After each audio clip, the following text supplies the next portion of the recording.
Hello, everybody, and welcome to another Twilight Zone review.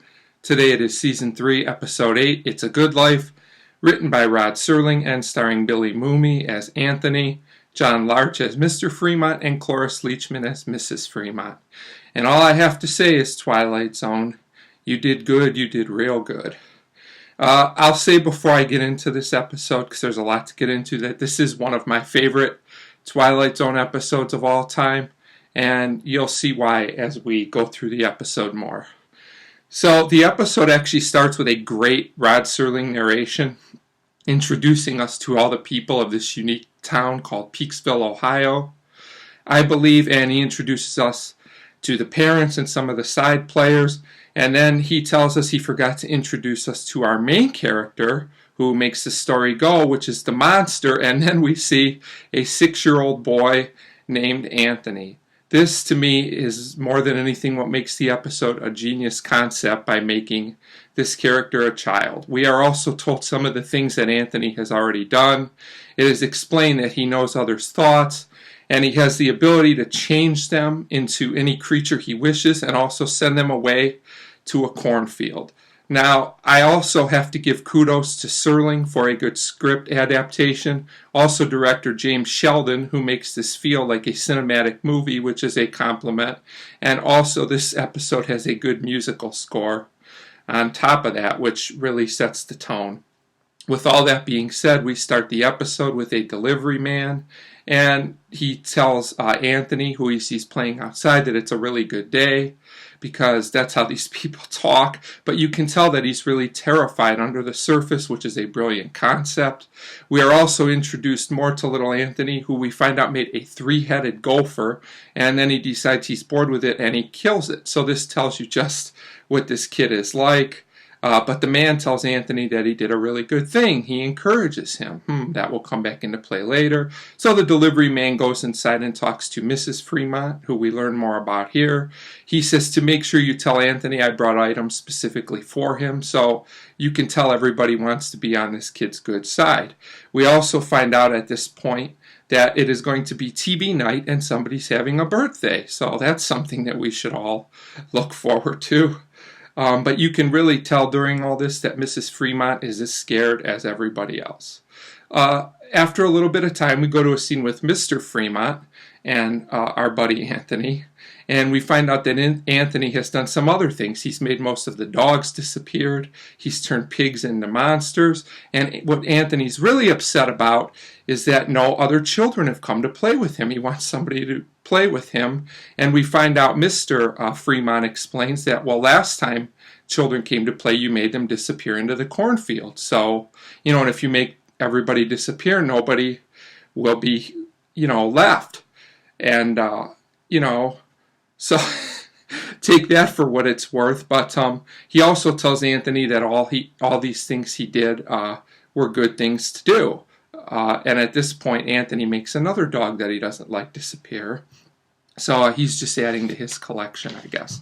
So we go on to later that night, and we go to the party and the TV, and we see little Anthony is watching TV, and he's very happy about it. And we see some dinosaurs on the TV. It looked like a pretty cool movie if I could have seen the whole thing, but for some reason nobody else really seems to love it. The adults at the party, but they all tell him it was great, and a few of them even clap when it's over. So now it's time for another character, Dan's birthday, and for his birthday he gets a record of Perry Como, and we find out he hasn't heard it in a long time, because little Anthony doesn't like any music with singing.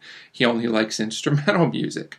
So Dan, you could tell this guy's had just about all he's going to take. He's cracking little by little. He wants to play the record, just the beginning part with the orchestra before the singing. Mr. Fremont, Anthony's father, says it's not a good idea, seeing that little Anthony might get upset. So another man goes and plays the piano, which little Anthony likes. He sits next to the guy who's obviously very nervous, which is understandable.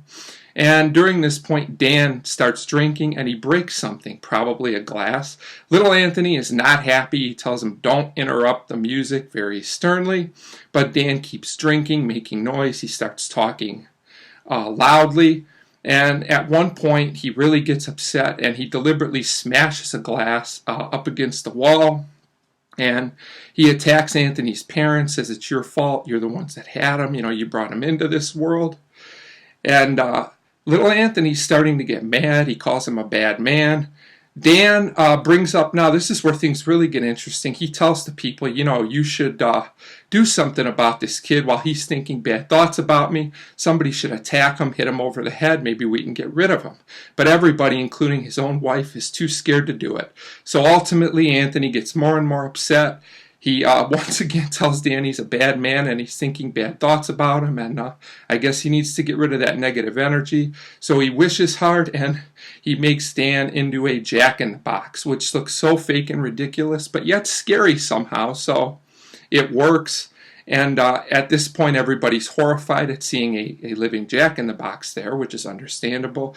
So they plead with Anthony to send him away to the cornfield, which he does. And after this, everyone, including the man's wife, tells Anthony that he did a good job and a good thing. So they continue to encourage him even after all this. Then we get one more scene where we find out that Anthony has made it snow and he'll probably destroy half the crops. But once again, everybody says he did good, real good. So things aren't really going to change. Anthony is still in control. And Rod Serling gives one of his best closing narrations where he says, there's no moral to this, but if you see a little kid named Anthony, you better be nice to him. Think good thoughts about him, because who knows what he'll do. Now, besides the excellent writing, directing, and acting, this really feels like a small community in fear. Kudos to all the actors there. The episode is just very, very memorable. It has a unique premise, and it's truly scary. But it's more than just an entertaining episode. It's also thought-provoking, because if you think about it, Dan might have had a point. If they would have all ganged up and attacked this kid, they probably could have got rid of him, or they could have at least tried. They're really, by going along with it, they're just fueling what he does and basically accepting it and saying it's okay. And that can parallel a lot of things, that go on in the real world. It's kind of a subtle message. It's not a hit you over the head message, and that's what I really like about it, is that it just gives you something to think about. Maybe things could be different. Maybe they wouldn't be, but they'll never know because they try. Also, I just want to point out there was a sequel to this episode.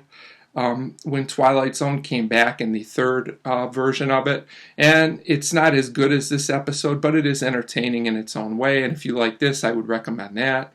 And I'm going to be really nice to Anthony and give him a 5 out of 5.